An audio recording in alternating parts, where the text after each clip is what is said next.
Well, 1 year ago when we heard that there was a blockade in place, cutting off the peninsula of Qatar from its neighbors, I thought that this crisis would really impact the social, political and economic dimension of Qatar in many ways, because Qatar was so dependent and reliant on its neighboring countries.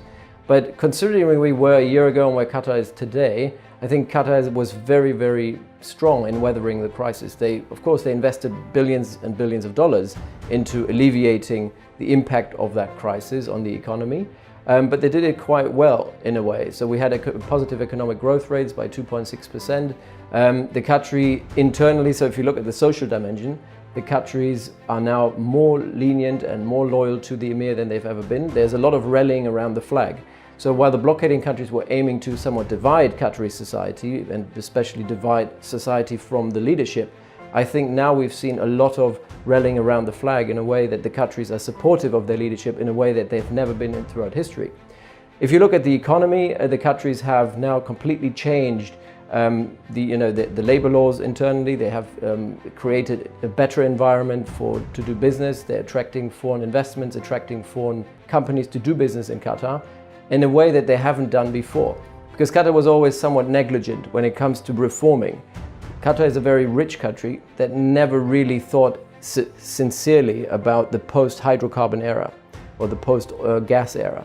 And now this opportunity, the crisis has created an opportunity where they changed all these laws, attracting companies to come into the country and in many ways help the economy to rise again and produce much of the stuff that used to be imported from other countries, Bahrain, from Saudi or from the UAE, is now produced locally or imported from other sources. In the international political domain, the Qataris were able to weather the crisis quite well as well. If you consider that this whole crisis was aimed at telling the West a story about Qatar funding terrorism, instead of cutting Qatar off from the West, it actually, I would say, in many ways brought Qatar a lot closer to the West. And today, I think that Qatar, from all the 6 GCC countries, is closer to Europe and is closer to Washington than the other GCC countries, because the Qataris have said, whatever you want us to do, we're willing to do it. If you want us to change our labor laws, we will do this. If you want us to,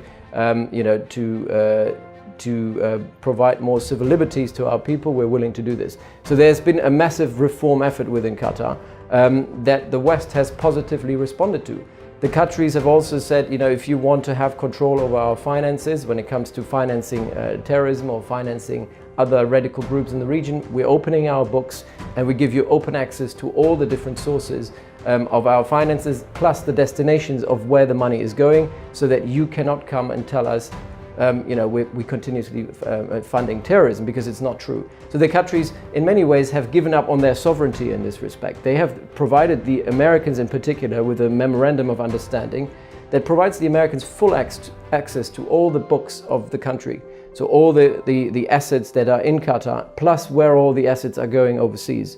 And this kind of control provided reassurance to international partners that the Qataris are actually no longer funding non-state actors in the region,